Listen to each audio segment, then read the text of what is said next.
Hello and welcome to the latest two chapters of If Only They Could Talk by James Herriot.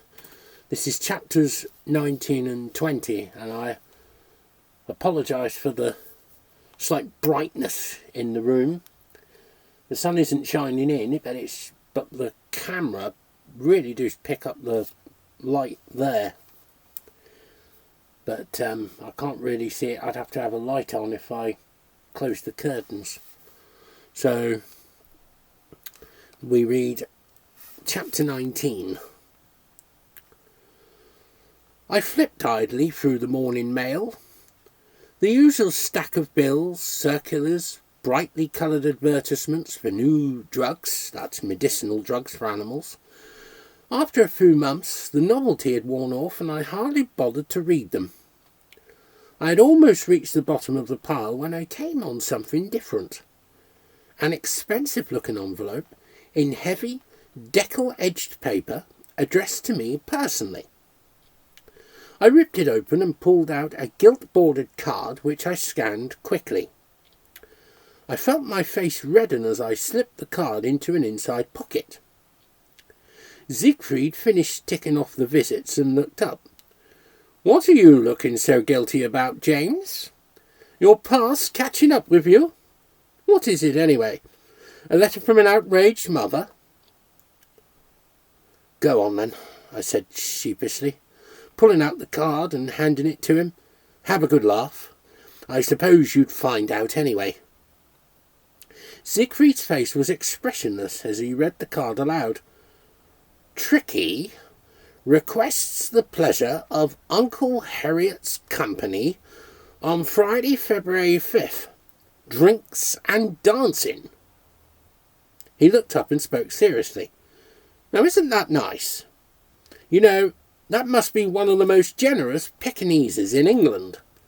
Sending you kippers and tomatoes and hampers isn't enough. He has to ask you to his home for a party." I grabbed the card and slipped it out of sight. All right, I know. But what am I supposed to do?" "Do? What you do is to sit down right away and get a letter off saying thank you very much. You'll be there on February the 5th. Mrs. Pumphrey's parties are famous. Mountains of exotic food, rivers of champagne. Don't miss it, whatever you do." "Will there be a lot of people there?" I asked, shuffling my feet. Siegfried struck himself on the forehead with his open hand. "Of course there'll be a lot of people. What'd you think?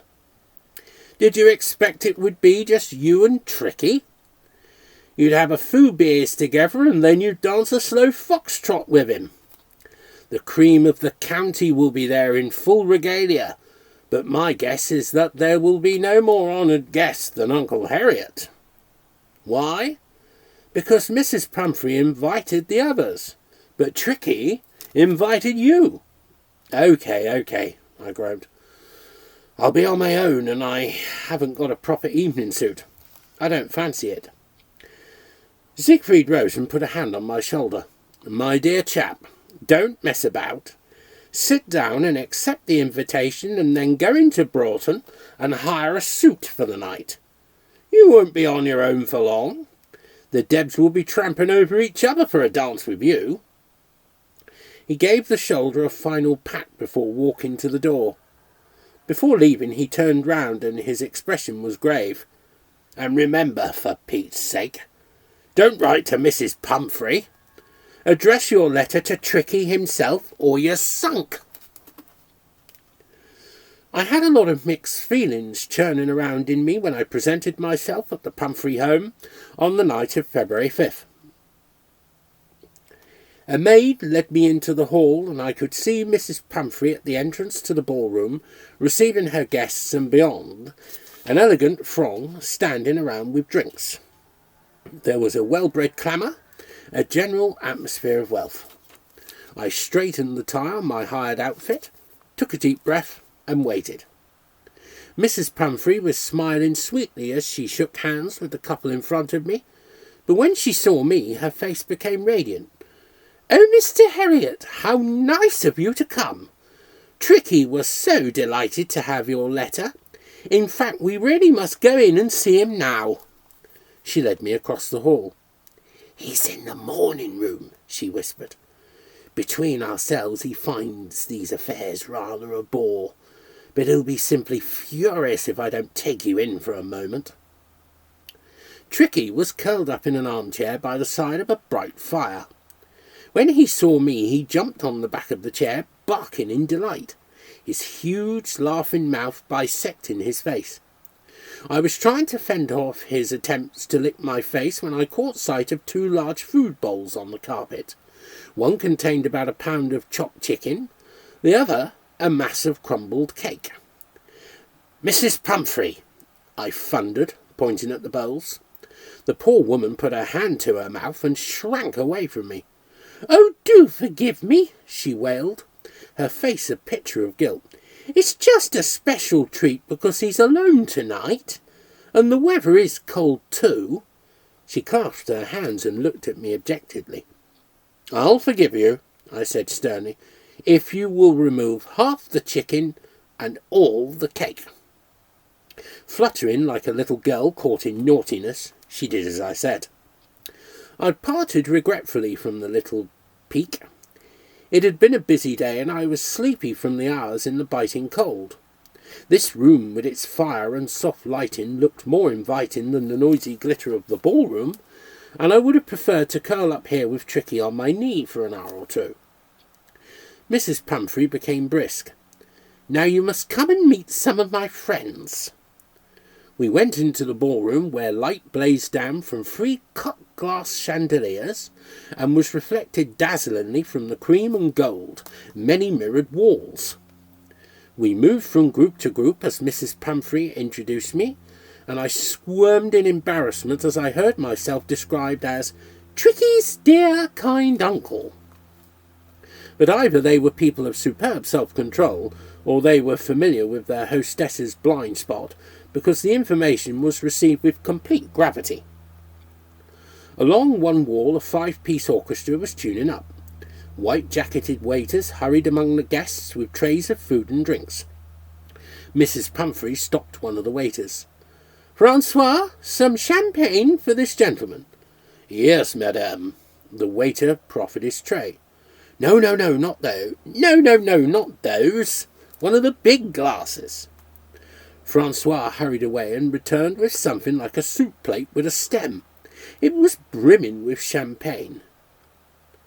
"Francois?" "Yes, madame." "This is Mr. Herriot.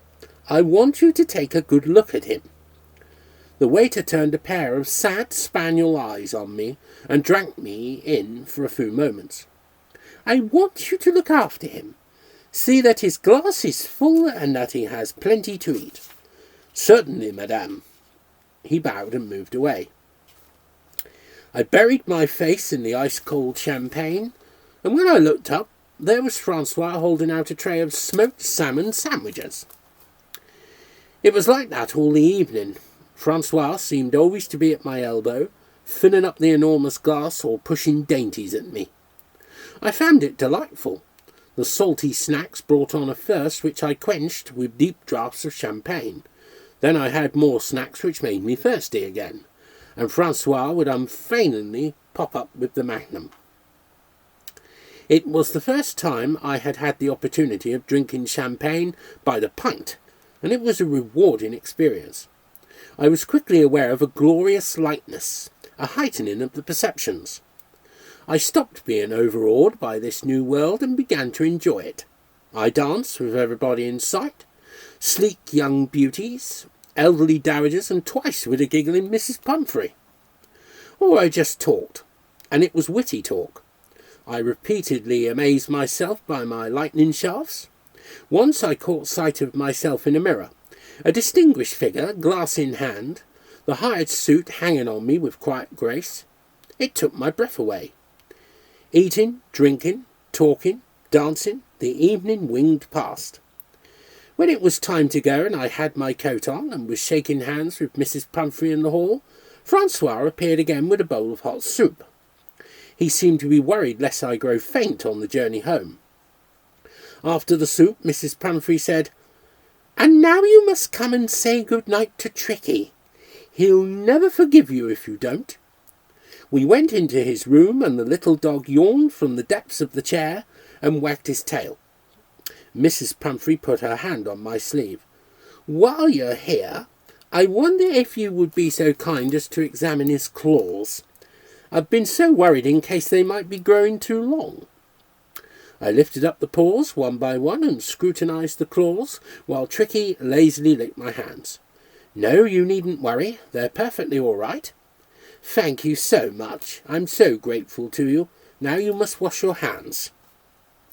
In the familiar bathroom, with sea-green basins and the enamelled fissures on the walls, and the dressing table and the bottles on the glass shelves, I looked around as the steaming water ran from the tap. There was my own towel by the basin and the usual new slab of soap that lathered in an instant and gave off an expensive scent. It was the final touch of balm on a gracious evening. It had been a few hours of luxury and light, and I carried the memory back with me to Scaledale House. I got into bed, switched off the light, and lay back looking up into the darkness. Snatches of music still tinkled about in my head, and I was beginning to swim back to the ballroom when the phone rang. "This is Atkinson of Beck Cottage," a faraway voice said. "I have a show here what can't be picked. She's been on all night. Will you come?" I looked at the clock as I put down the receiver. It was 2 a.m. I felt numbed. A farrowing right on top of the champagne and the smoked salmon and those little biscuits with the black heaps of caviar. And at Beck Cottage, one of the most primitive small holdings in the district. It wasn't fair. Sleepily, I took off my pyjamas and pulled on my shirt.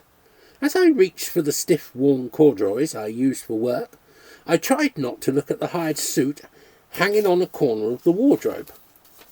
I groped my way down the long garden to the garage. In the darkness of the yard I closed my eyes, and the great chandeliers blazed again. The mirrors flashed and the music played. It was only 2 miles out to Beck Cottage. It lay in a hollow, and in the winter the place was a sea of mud. I left my car and squelched through the blackness to the door of the house. My knock was unanswered, and I moved across to the cluster of buildings opposite and opened the half-door into the bar. The warm, sweet bovine smell met me as I peered towards a light showing dimly at the far end where a figure was standing. I went inside past the shadowy row of cows standing side by side with broken wooden partitions between them, and past the mounds of manure piled behind them. Mr. Atkinson didn't believe in mucking out too often. Stumbling over the broken floor, splashing through pools of urine, I arrived at the end where a pen had been made by closing off a corner with a gate. I could just make out the form of a pig, pale in the gloom, lying on her side. There was a scanty bed of straw under her, and she lay very still except for the trembling of her flanks. As I watched, she caught her breath, and stopped for a few seconds. Then the straining began again. Mr. Atkinson received me without enthusiasm. He was middle-aged, sport a week's growth of beard, and wore an ancient hat with a brim which flopped round his ears. He stood hunched against a wall, one hand deep in a ragged pocket, the other holding a bicycle lamp with a fast-failing battery. "Is this all the light we've got?" I asked. "Aye, it is," Mr. Atkinson replied, obviously surprised. He looked from the lamp to me with a "what more does he want" expression. "Let's have it, then." I trained the feeble beam on my patient. "Just a young pig, isn't she?" "Aye. No but a gilt. Fuss litter." The pig strained again, shuddered and lay still. "Something stuck there, I reckon," I said. "Will you bring me a bucket of hot water, some soap and a towel, please?" "Haven't got no hot water. Fire's out." "OK, bring me whatever you've got." The farmer clattered away with the bar, taking the light with him, and with the darkness the music came back again. It was a Strauss waltz, and I was dancing with Lady Frenswick. She was young and very fair, and she laughed as I swung her round. I could see her white shoulders and the diamonds winking at her throat and the wheeling mirrors. Mr. Atkinson came shuffling back and dumped a bucket of water on the floor. I dipped a finger in the water. It was ice cold, and the bucket had seen many hard years. I would have to watch my arms on that jagged rim. Quickly stripping off my jacket and shirt, I sucked in my breath as a villainous draught blew through a crack onto my back. "Soap, please," I said through clenched teeth. "Inch bucket." I plunged an arm into the water, shivered, and felt my way round till I found a roundish object about the size of a golf ball. I pulled it out and examined it. It was hard and smooth and speckled like a pebble from the seashore, and optimistically I began to rub it between my hands and up my arms, waiting for the lava to form, but the soap was impervious. It yielded nothing. That's good. I discarded the idea of asking for another piece in case this would be construed as another complaint. Instead, I borrowed the light and tracked down the Byre into the yard, the mud sucking at my Wellingtons, goose pimples rearing on my chest. I searched around in the car boot, listening to my teeth chattering, until I came on a jar of antiseptic lubricating cream. Back in the pen, I smeared the cream on my arm, knelt behind the pig and gently inserted my hand into the vagina. I moved my hand forward, and as wrist and elbow disappeared inside the pig, I was forced to roll over on my side. The stones were cold and wet, but I forgot my discomfort when my fingers touched something. It was a tiny tail, almost a transverse presentation, a biggish piglet stuck like a cork in a bottle. Using one finger, I worked the hind legs back until I was able to grasp them and draw the piglet out. This is the one that's been causing the trouble. He's dead, I'm afraid. Been squashed in there too long. But there could be some live ones still inside. I'll have another feel. I greased my arm and got down again.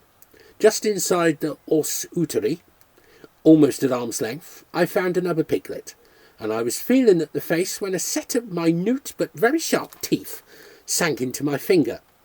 I yelped and looked up at the farmer from my stony bed. "This one's alive anyway.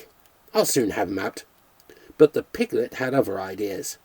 He showed no desire to leave his warm haven, and every time I got hold of his slippery little foot between my fingers, he jerked it away. After a minute or two of this game, I felt a cramping in my arm. I relaxed and lay back, my head resting on the cobbles, my arms still inside the pig. I closed my eyes, and immediately I was back in the ballroom, in the warmth from the brilliant light. I was holding out my immense glass while Francois poured from the magnum. Then I was dancing close to the orchestra this time, and the leader, beating time with one hand, turned round and smiled into my face. Smiled and bowed as though he had been looking for me all his life. I smiled back, but the band leader's face dissolved, and there was only Mr. Atkinson looking down at me expressionlessly, his unshaven jaw and shaggy eyebrows thrown into sinister relief by the light striking up from the bicycle lamp. I shook myself and raised my cheek from the floor. This wouldn't do. Falling asleep on the job. Either I was very tired or there was still some champagne in me. I reached again and grasped the foot firmly between two fingers, and this time, despite his struggles, the piglet was hauled out into the world. Once arrived, he seemed to accept the situation and tottered round philosophically to his mother's udder. "She's not helping at all," I said. "Been on so long that she's exhausted. I'm going to give her an injection." Another numbing expedition through the mud to the car, a shot of putretin into the gilt's thigh, and within minutes the action began with powerful contractions of the uterus. There was no obstruction now, and soon a wriggling pink piglet was deposited in the straw, then quite quickly another and another. "Coming off the assembly line now, all right," I said. Mr. Atkinson grunted. 8 piglets had been born, and the light from the lamp had almost given out when a dark mass of afterbirth welled from the gilt's vulva. I rubbed my cold arms. "Well, I should say that's the lot now." I felt suddenly chilled. I couldn't say how long I had been standing there, looking at the wonder that never grew stale, the little pigs struggling on to their legs and making their way unguided to the long double row of teats, the mother with her first family easing herself over to expose as much as possible of her udder to the hungry mouse. Better get dressed quickly. I had another try at the marble-like soap, but it defeated me as easy as the first time. I wondered how long it had been in the family. Down my right side, my cheek and ribs were caked with dirt and mucus. I did my best to scrape some off with my fingernails. Then I swilled myself down with the cold water from the bucket. "Have you a towel there?" I gasped. Mr. Atkinson wordlessly handed me a sack. Its edges were stiff with old manure, and it smelled musty from the meal it had long since contained. I took it and began to rub my chest, and as the sour grains of the meal powdered my skin, the last bubbles of champagne left me, drifted up through the gaps in the tiles, and burst sadly in the darkness beyond. I dragged my shirt over my gritty back, feeling a sense of coming back to my own world. I buttoned my coat, picked up the syringe and the bottle of pituitrin, and climbed out of the pen. I had a last look before I left. The bicycle lamp was shedding its final faint glow, and I had to lean over the gate to see the row of little pigs sucking busily, utterly absorbed. The gilt carefully shifted her position and grunted. It was a grunt of deep content. Yes, I was back, and it was all right. I drove through the mud and up the hill, where I had to get out to open a gate, and the wind, with the cold, clean smell of the frosty grass in it, caught at my face. I stood for a while looking across the dark fields, thinking of the night which was ending now. My mind went back to my school days and an old gentleman talking to the class about careers. He had said, "If you decide to become a veterinary surgeon, you will never grow rich, but you will have a life of endless interest and variety." I laughed aloud in the darkness, and as I got into the car I was still chuckling. That old chap certainly wasn't kidding. Variety, that was it. Variety. I'll just see how long chapter 20 is. It's only a page long, 2 pages long. Chapter 20. As I checked my list of calls, it occurred to me that this time Siegfried didn't look so much like a schoolboy as he faced Miss Harbottle. For one thing, he hadn't marched straight in and stood in front of the desk. That was disastrous, and he always looked beaten before he started. Instead, he had veered off over the last few yards till he stood with his back to the window. This way she had to turn her head slightly to face him, and besides, he had the light at his back. He thrust his hands into his pockets and leaned back against the window frame. He was wearing his patient look. His eyes were kind, and his face was illumined by an almost saintly smile. Miss Harbottle's eyes narrowed. "I just wanted a word with you, Miss Harbottle. 1 or 2 little points I'd like to discuss. First, about your petty cash box. It's a nice box, and I think you were quite right to institute it. But I think you would be the first to agree that the main function of a cash box is to have cash in it." He gave a light laugh. "Now, last night I had a few dogs in the surgery, and the owners wanted to pay on the spot. I had no change and went for some to your box. It was quite empty. I had to say I would send them a bill, and that isn't good business, is it, Miss Harbottle? It didn't look good, so I really must ask you to keep some cash in your cash box." Miss Harbottle's eyes widened incredulously. "But, Mr. Farnan, you removed the entire contents to go to the hunt ball at—" Siegfried held up a hand, and his smile took on an unearthly quality. "Please hear me out. There is another very small thing I want to bring to your attention. It is now the 10th day of the month, and the accounts have not gone out. Now, this is a very undesirable state of affairs, and there are several points to consider here. But, Mr. Farnan—" "Just one moment, Miss Harbottle, till I explain this to you. It is a known fact that farmers pay their bills more readily if they receive them on the first of the month. And there is another, even more important factor. The beautiful smile left his face and was replaced by an expression of sorrow and gravity. Have you ever stopped to work out just how much interest the practice is losing on all the money lying out there because you are late in sending out the accounts?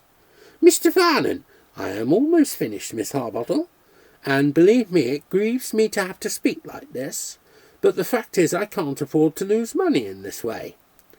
He spread out his hands in a gesture of charming frankness.